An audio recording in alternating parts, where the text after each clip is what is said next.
안녕하십니까. 거꾸로 투자하는 쇼키 부동산입니다. 우려했던 일이 현실이 됐습니다. 취임 3일 만에 생긴 일들이 굉장히 많이 있어요. 첫 번째, 왜 대출금리가 오르고 있냐? 두 번째, 점점 확산되는 과열, 마지막으로 어떤 규제가 나올지까지 총정리 들어보겠습니다. 오늘 내용 중요해요. 진보 정부와 보수 정부의 차이 아시나요? 여러 정책에 따라서 차이가 있겠지만 가장 대표적인 차이점을 말씀드리면 바로 큰 정부와 작은 정부를 말씀드릴 수 있을 것 같아요. 자, 큰 정부는 무엇이다? 바로 세금 많이 걷어서 좋은 일 많이 할게. 이게 바로 큰 정부를 의미하고요. 작은 정부는 세금 조금 걷어서 꼭 해야 할 일만 할게. 자, 그래서 이런 이념에 따라서 정부의 정책이 달라지게 된다는 점. 그래서 그동안 작은 정부를 추구했다면 이제는 큰 정부를 추구할 가능성이 많이 있다는 겁니다. 올해 한국 경제는 큰 침체가 우려되고 있는 상황입니다. 그래서 올해 5월 달에 더불어민주당과 국민의힘에서 13.8조 원 규모의 추경에 합의를 했죠. 자, 그래서 이것을 7월 달부터 집행할 예정이긴 한데 새 정부는 이것에 만족하지 않고 추가 추경을 준비 중에 있습니다. 그래서 지금은 21조 플러스 알파가 이야기가 나오고 있는데 25만 원의 전국민 지원금 얘기가 나와요. 이것도 보편 지원할지 선별 지원할지 결정은 안 된 상태입니다. 근데 이 추경이 부동산과 무슨 관계가 있을까요?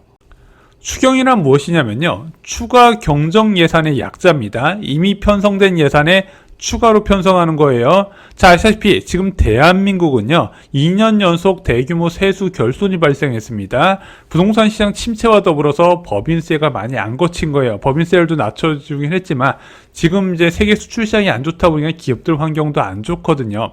자, 이렇게 세수가 부족한 와중에 1차 추경을 했고 2차 추경을 하다 보니까 국채 발행량이 증가할 것이다, 나라 빚이 증가할 거란 우려가 생긴다는 거죠. 한국 10년물 국채 수익률도 상승을 하고 있습니다. 기사 하나 볼게요. 국고채 금리 새 정부 슈퍼 추경 경계감에 장기물 급등. 자, 원래 한 2.7%대였던 10년물 국채 수익률이 현재 2.89%까지 올라간 상태입니다. 그에 따라서 5년물 은행채 금리도 2.76에서 2.89까지 같이 올라간 상태예요. 한국은행에서 5월 금통에서 기준금리를 인하했지만 대출금리는 오히려 좀 소폭 올라간 측면이 있습니다. 일단 정부에서 늘어난 가계부채 은행권에 좀 압박을 가한 모양새가 있고요. 자, 그리고 말씀드렸던 기준금리, 대출의 기준금리가 올라가다 보니까 주담대가 3.3에서 3.4%대가 잠깐 있었는데 이게 실종이 되고 지금은 1금융권에서 다 제일 낮은 금리가 3.58%부터 시작이라고 합니다. 반면 원화는 좀 강세 흐름이 나타나고 있어요. 한때 1달러당 1,500원 선을 위협했었던 원달러 환율은 1,361원 수준까지 낮아졌습니다. 자, 대선 이후에 뚝뚝 떨어지고 있다는 표현이 맞을 것 같아요. 두 가지 이유가 있습니다. 첫 번째는 미국에서 아시아 국가에 대한 환율 압박을 가하고 있다는 것, 야, 니들 너무 절하하는 거 아니냐, 이런 압박이 있다는 소식이 좀 들리면서 그것이 외환시장에 반영된 측면이 있고요. 두 번째는 지금 이재명 정부가 들어오면서 이제 외국인 투자자들의 수요가 좀 늘어나고 있다, 한국 자산에 대한 수요가 늘어나고 있다, 이런 이야기가 나오고 있습니다. 원래 외국인 투자자들은요 정치적 불안정성을 제일 싫어하는데 그 불확실성이 해소됐다는 측면에서 좀 자금이 들어오는 게 아니냐, 이런 이야기가 나오고 있어요. 한국 성장에 대한 기대감도 외환시장에 반영이 되는 것 같아요. 지금 경기 침체에 대응하는 두 가지 방법이 있거든요. 완화적 통화정책이 있고 확장적 재정정책이 있습니다. 완화적 통화정책 말이 어렵지만 간단해요. 그냥 한국에서 금리를 계속 낮추면 됩니다. 자, 확장적 재정정책은 정부가 지출을 늘리면서 경기 위축을 방지하는 거예요. 자, 아시다시피 이 두 가지 정책이 지금 활발하게 진행이 되고 미국에서는 경기 둔화 우려가 나타나다 보니까 워낙 강세가 다시 좀 나타나는 모습을 보이고 있다는 거죠. 대선 이후에 소비 심리도 회복되는 모습을 보이고 있습니다. 한국은행에서 발표한 소비 심리 지수 4년 7개월 만에 최대폭으로 개선이 됐습니다. 4월 달에 93.8인데 101.8로 올라섰어요. 문제는 이 소비 심리 회복이 부동산에도 영향이 있다는 겁니다. 한국 부동산은 통계 이제 여러분들 자주 체크를 하셔야 됩니다. 매주 목요일 오후 2시에 발표가 되거든요. 저희가 부동산 블로그에도 올려드리고요. 유튜브 커뮤니티에서도 등록할 수 있도록 하겠습니다. 자, 왜냐? 얘는 정부 정책 기준으로 활용이 되기 때문이에요. 정부는 자산시장에서 가격을 결정하는 주체가 아닙니다. 이건 외환시장이든 주식시장이든 부동산시장이든 다 똑같이 적용이 돼요.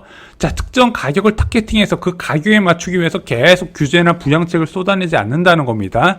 한쪽으로 과하게 쏠릴 때만 개입을 한다는 거예요. 부동산 대책은 그럼 언제 나올까요? 보통 주간 상승률 0.2%부터 경계감을 가지고요. 주간 상승률 0.25%부터 개입을 알아보기 시작합니다. 그래서 작년 8월 말 총량 규제 나왔을 때는 서울 주간 상승률이 0.32%였고요.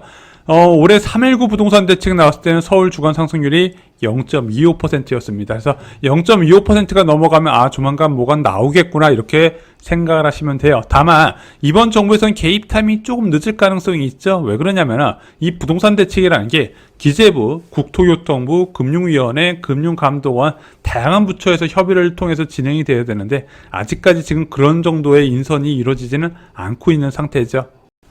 그럼 현재 서울 아파트 매매가 변동률 어느 정도 나오나요?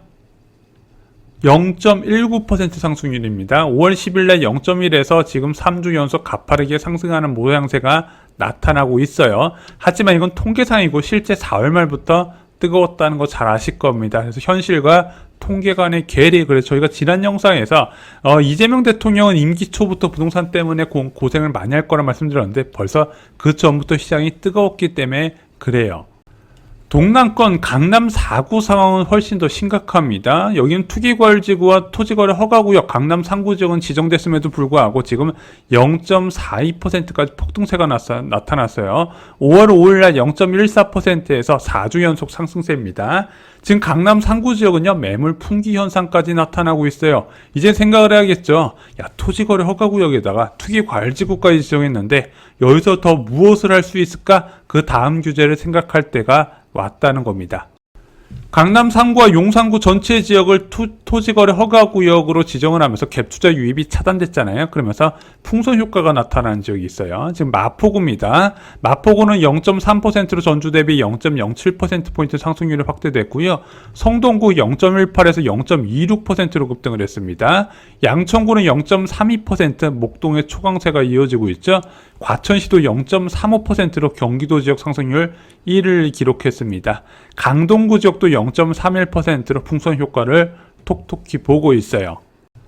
이런 인기 지역 외에도요, 수요가 점점 늘어나는 지역이 있습니다. 동대문구의 역세권 단지, 노원구의 재건축 단지, 서대문구의 준신축 단지, 성남시 수정구의 신축 단지, 광명시의 신축 단지, 용인시 수지구의 역세권 단지, 그리고 수원시 영통구의 역세권 준신축 단지들이 가격 상승세가 좀 강하게 나타나고 있죠. 그래서 이들 지역 상승세까지 포함되면요, 곧 수도권 아파트 시장은 과열로 전환되지 않을까, 저는 개인적으로 이렇게 보고 있습니다. 오래 걸리지는 않을 거예요. 이재명 정부의 첫 부동산 대책은 어떻게 나올까요? 자, 이재명 대통령은 대선 과정에서 규제는 최소화하고 공급 확대를 하겠다고 발표를 했습니다. 근데 이게 좋아서 개입하는 정권이 없거든요. 자, 한국 부동산은 통계 오르고 막 언론들이 난타나면 어쩔 수 없이 개입을 하게 됩니다. 그리고 한두 번 개입했을 때 효과가 없으면 점점 강해질 수밖에 없는 거예요.